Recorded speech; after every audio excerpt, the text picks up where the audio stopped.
10월 1일 현대차의 수소연료전지 기반 무인 운송 시스템 컨셉 트레일러 드론이 세계 주요 디자인상 중 하나인 독일 레드닷 어워드에서 최고상인 대상을 수상하였다고 밝혔습니다.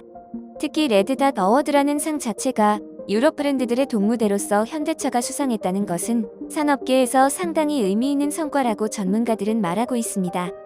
그리고 현대차의 아이온 E5는 워즈오토가 선정하는 2022 워즈오토 10대 엔진 및 동력 시스템을 수상하였습니다. 미국의 자동차 전문 매체인 워즈오토가 1995년부터 매년 선정해온 10대 엔진은 세계적으로 높은 인지도를 바탕으로 자동차 파워트레인 기술 분야의 오스카상으로 불릴 만큼의 권위를 인정받고 있는데요. 워즈오토 심사위원 드류 윈터는 아이온 E5는 전기차 전용 플랫폼을 기반으로 새롭고 넓은 실내 공간을 만들어냈다며 현대차의 이 동력 시스템은 자동차의 의미를 재정의하고 있다고 높이 평가하였습니다. 현재 미국 전기차 시장에서 현대차는 테슬라에 이어 2위의 점유율을 기록하고 있습니다. 현대차는 영국 진출 40년 만에 두 자릿수의 점유율을 기록하였고 영국의 차량 판매량 순위 탑10에도 현대차 그룹의 세계 차종이 들어가 있습니다. 현대차는 일본차의 텃밭이었던 인도네시아에서 혼다를 꺾고 월 생산 규모 1만 대를 넘기게 되었습니다. 내연기관에 비해 상대적으로 전기차 시장의 볼모지라고도 할 수 있는 일본 차 시장에도 전기차, 수소 전기차를 내세워 시장에 재진출하는 등 요즘 부쩍 공격적인 행보를 보이고 있습니다. 현재 한국의 자동차는 우수한 기술력으로 본격적으로 세계 무대에서 성과를 내고 있습니다. 이미 한국의 자동차는 자동차의 글로벌 스탠다드를 제시하고 있는 수준에까지 이르렀습니다. 과거 굴욕적으로 외국의 기술을 구걸해 가던 브랜드인 현대차가 지금은 독일 명차 브랜드들과 맞짱을 뜨는 지경에 이르렀고 그 맞짱도 이기고 있는 상황입니다. 감히 국산차 브랜드가 어떻게 벤츠, BMW, 아우디 등에 겨룰 수 있겠냐고 상상도 못했던 현대차가 제네시스라는 고급차 브랜드를 내세워 본격적으로 이들 브랜드들과 점유율 싸움을 하고 있는 것입니다. 제네시스와 독일 3사 브랜드 간 인지도로만 따진다면 게임이 되지 않겠지만 차량의 성능이나 안전성, 사후 서비스 등을 감안해서 본다면 앞으로 치열한 싸움이 될 것으로 예상됩니다. 과거 고급차를 즐겨 타던 고객들에게 선택 목록 축에도 끼지 못했던 현대차가 이제는 벤츠를 살까? 아니다. 차라리 제네시스를 살까? 등의 구매 후보군에 오르고 있는 모습을 주위에서 많이 관찰하셨을 겁니다. 바가지 쓰고 노심초사 전전긍긍하며 독일차를 비싸게 주고 살 바에는 성능 좋고 사후 서비스 확실한 제네시스를 구입하겠다라는 말이 심심찮게 들려오고 있습니다. 한 가지 제네시스의 안전성에 대한 사건을 소개하자면 작년 골프의 황제 타이거 우즈가 제네시스 GV80 차량을 타고 가다가 차량이 전복되는 사고를 당했습니다. 사고 후 차량의 모습은 굉장히 처참했지만 놀랍게도 타이거 우즈는 크게 다치지 않았는데요.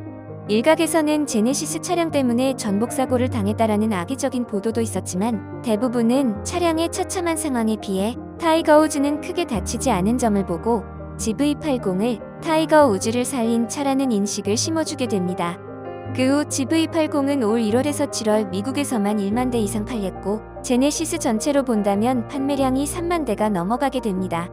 지금 50에서 60대 세대들은 오히려 벤츠, BMW보다 제네시스를 더 선호하는 분들이 대부분입니다. 제네시스 특유의 럭셔리한 이미지에 더해 일련의 사건들이 증명하는 제네시스 차량의 안전성, 성공한 차라는 인식을 심어주는 등 소비자 만족도로 인하여 시간이 지나면서 제네시스 브랜드는 더욱더 럭셔리하고 부자들이 선택하는 차라는 브랜드 가치가 확고해지고 있습니다. 제네시스를 비롯한 한국차의 폭발적인 성장에 따른 세계적인 활약상으로 토요타, 혼다 등 자국 자동차 브랜드의 심각한 위협으로 대두되고 있는 것을 느끼기 시작합니다. 일본의 한 언론에서는 한국차는 이미 세계에서 초메이저라는 기사를 게재하였습니다. 이 기사에서는 한국이 2009년 철수한 이후 올해 다시 일본에 진입하겠다고 선언하였다. 싸구려 차라는 이미지를 갖고 있던 현대차는 2000년대 중반 이후 주행 성능, 승차감 등이 단번에 상질화되었다. 지금까지 일본인은 그다지 의식하지 않았지만 현대와 기아는 이미 세계적으로 메이저 브랜드로서의 지위를 확립하고 있는 것이 현실이다. 중국의 바이디 브랜드도 2023년부터 EV 모델을 일본 시장에 진출하는 것을 밝히고 있다. 중국은 어느새 자동차 제조에서도 자동차 판매에서도 미국과 일본을 크게 능가하는 세계 1위 자동차 대국이 되었다라는 등의 한국과 중국차의 일본으로의 확장을 경계하고 있습니다.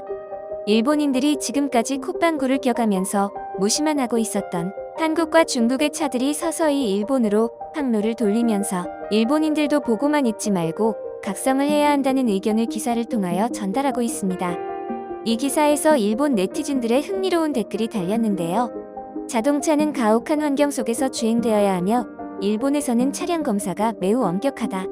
차량은 어떠한 환경에서도 최적의 상태로 작동되어야 한다. 이를 위하여 애프터 서비스는 매우 중요하다. 기술자나 지점의 차이에 따라 기술 수준과 서비스 수준의 차이가 있을 수 있다. 다수의 점포를 갖추지 않으면 애프터 서비스 면에서 신뢰를 얻을 수 없다.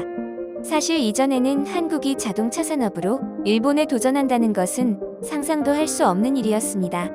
하지만 안방에서만큼은 점포 수와 애프터 서비스 등으로 인하여 절대로 질 수 없다는 당연한 말을 입 밖으로 꺼내는 걸 보니 확실히 한국차의 공격적인 광폭 행보에 일본이 매우 의식하고 있는 걸 알 수 있습니다.